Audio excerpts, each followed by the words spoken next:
Hi everyone, just going to do a little tutorial on Project 4 and how to basically create an orthographic in Rhino from your model, specifically from a photo of your model. So first thing you want to do is create a new file in Rhino, and then it's going to basically ask you what kind of format of units you want to use. So I'm going to pick centimeters because I think they'll be easiest for you to measure from your model and translate onto a drawing. Give me your drawing tools. Okay, so what we're going to do here is we're going to go into the top view. I'm going to open my File Explorer. Here I've got a model from class. Just going to drag it onto the workspace. And then I click a point and I can drag it. And then now all of a sudden I have this model here. So each of your models in class are 14 inches by 14 inches. So I'm going to scale to D. So there's a little command prompt bar up here, right? So I'll scale to D. I'm going to pick one corner of the base, the other corner here. Then I can scale this to a desired size. So I'm going to do 14 inches, which is simple. Okay, so now I've got this to scale in the Rhino space. So I'm going to go here, set this at the 0, 0, 0 origin so that it's just lined up at the center. And then if you want, type in grid. I'm going to hide the grid. A bit distracting. So in Rhino, you've got layers. Forgive me here. Here's slow. But essentially, we'll create a layer in order to trace a line work orthographic from our photo and get all of the measurements that we need from it. So maybe I'll start here in a blue line.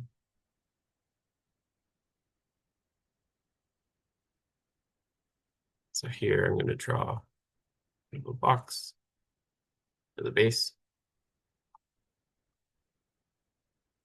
And then I could also do something here called print display. I hit this, turn the state to on, and then I set my scale to something like 10.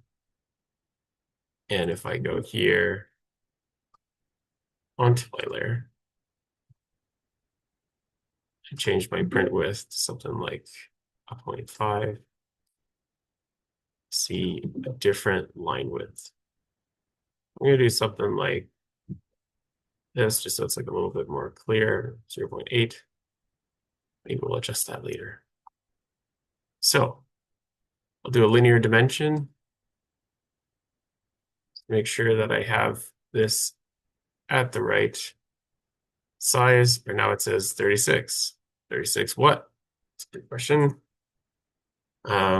We can go to annotation, or you can type in options. Go here. I'm going to go find my annotation style. So right now I've got centimeters, architectural, 36 centimeters. That is not what we want. So I'm going to go to centimeters small. I'm going to edit this. So this is now going to be my default. I'm going to set my scale for these, perhaps a bit smaller. This is 2.5. Well, we'll just give it a shot first. The one thing I like to do is I like to add the units. So if you add the suffix here, make that cm, and then that should be accurate. Let me do that here. Okay, so right now it says 36, basically centimeters. So try that again.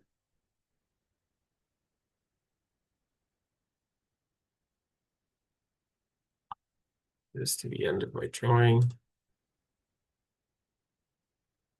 I go here.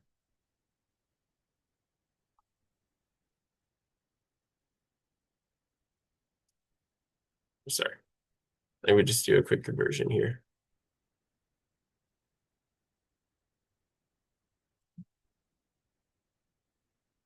Okay, so 14 inches should be 35.56 centimeters. So I'm just going to make sure that this base is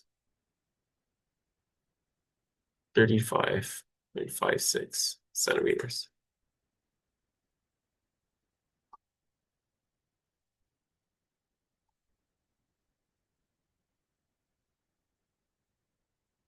Okay. You can do like a simple conversion like this.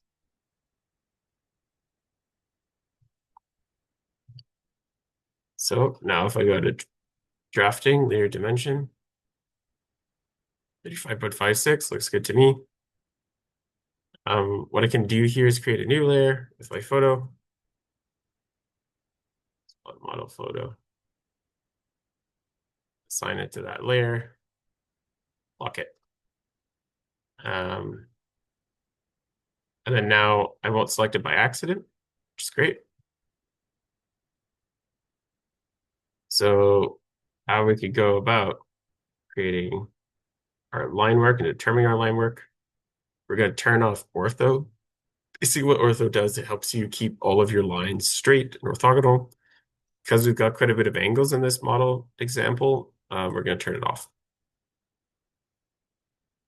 So I'm going to go here, find the point, go to the corner.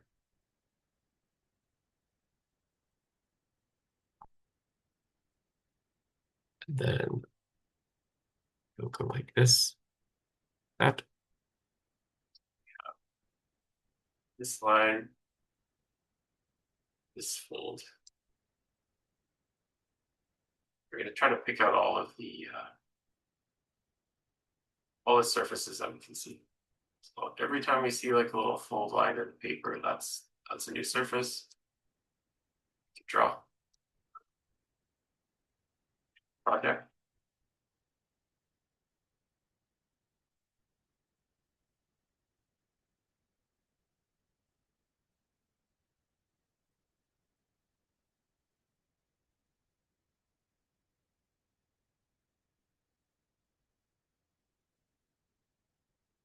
We're going to draw in, it's like a couple of these elements here. Because these are at different angles in perspective in this elevation, it's a bit complex, right? So by using these polylines in Rhino, we'll have a good basis for getting the measurements and the angles to draw on to our paper that will transfer to the vellum. Here, I'm just trying to get like a nice elevation of most of what I'm seeing here.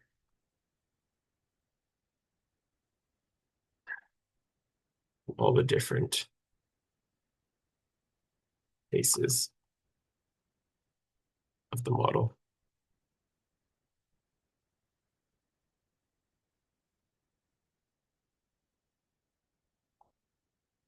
And then important to note, when you're taking this photo, I would suggest trying to take the photo from a side of the model, like off the side of a table, let's say, and try to take it with the most zoom that you have on your cell phone, on your camera, so that you have the least amount of lens distortion, so that you can capture the truest elevation of your model. And you want to try to find like the flattest side as well to create like a real elevation.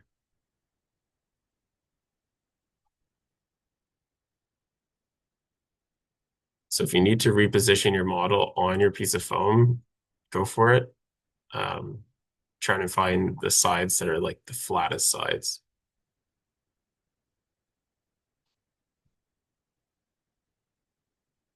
Okay. Starting to get happy with how we're representing this in elevation here.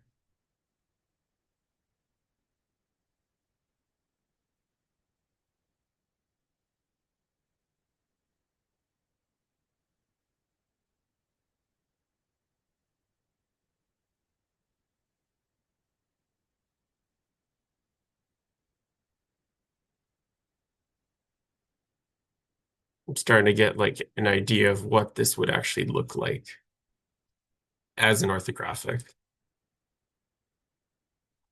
Another cool tool here is this is called the extend. So type in extend, click on the line you want. You can bring it a little further. Let's say it doesn't quite work for you. You can rotate it, find the pivot point, the other side, and we can line it up just where you want it. Now, because this is going over, we don't want this line here. Use the trim command, select everything you want, select what you don't want, and it's gone. These are some really great Rhino commands that you will use in your studies. Mastering the polyline tool is a really, really good start. And here, add this one little fin. Okay. Just sorry for the noise outside.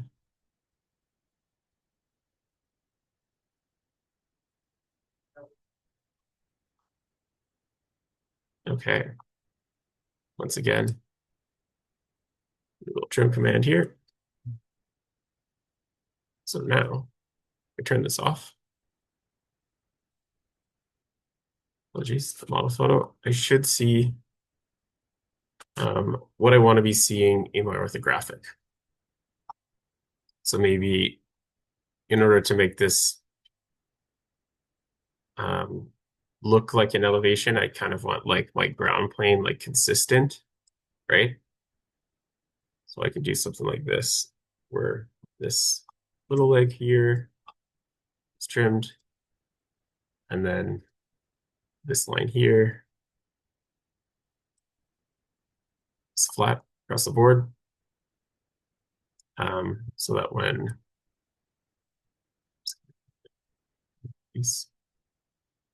I have my base, I can hide that, and then create like basically the ground line. So like Chad was talking about, every elevation is sort of like a section to the ground.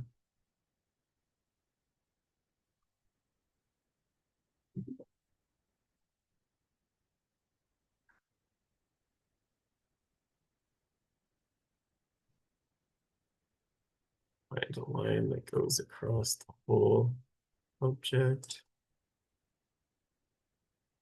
And similarly, we'll give that a bit of line width. And this one, maybe want to this look a little bit more technical. This is fun. Okay, so now I've got my orthographic of my model, Isla's model. Next step, basically, go to the drafting and go, you can do a linear dimension. Actually, so what happens with linear dimension is we can measure things that are straight and vertical. But what we actually want to use is the command dim aligned. So dim and then aligned. Go like this. Then see how I can pull this dimension here. So that's 13.92 centimeters. So now I know how long that is in orthographic view, how long this is. So I can kind of just do this wherever I need as I'm doing my drawing, right? So this could be like a really good guide as you're doing your drawings on paper. Could theoretically also print this and then use this as a guide for tracing on vellum, or yeah, on vellum onto paper using a light table if you have access to that. But we can also do this just from points. So going point to point to point. Um, one thing I might do here is go back into my options because I don't really like how giant my annotations are. So I'm going to change these to be like 1 size. And then maybe I'll make my annotations like a different color on a different layer because you always want to have your dimensions on a different layer. So now it's a little bit more manageable. It's just my arrows are a bit large. Um, so I can do this, and then you can also do uh, angle.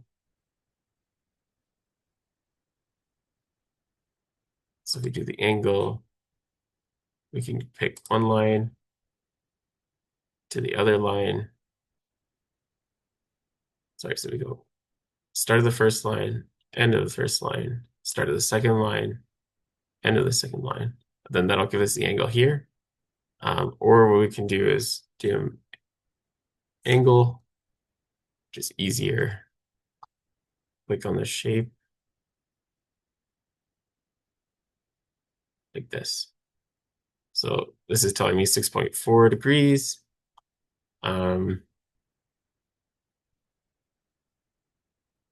Basically, dim angle command. Make sure it's the same annotation style. And then we click. I mean, it might be helpful if you actually explode your lines before you do it. So they're separate lines like that. So I'll go dim angle, select the first line, select the second line, and then now I get this angle. So I can use like a protractor tool to get these angles, right? For my drawings. And then I can use the dim align tool to figure out how far these lines go, right? And I can translate this into pencil drawing space to get my complicated model elevation. So like, these models that are not flat surfaces, that have facets that are organic shaped or like folded, such as this design. So I hope this was useful. If you have any questions, let me know. Maybe the last thing I'll do here that might find interesting is what we often do in an orthographic drawing is like we'll add like a thicker line for the outside, or you could do that also for like poche if you're doing a section, right? So here I'll just create an outline layer. I'm going to make it thicker than the other layers I have. Maybe like a 0.25. And then all you basically do is just go around the very outside of your drawing.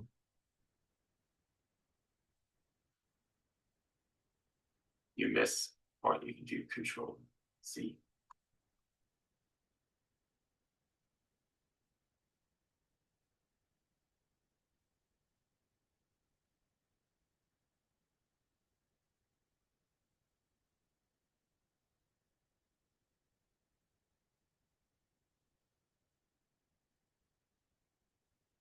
Although all the points on the perimeter.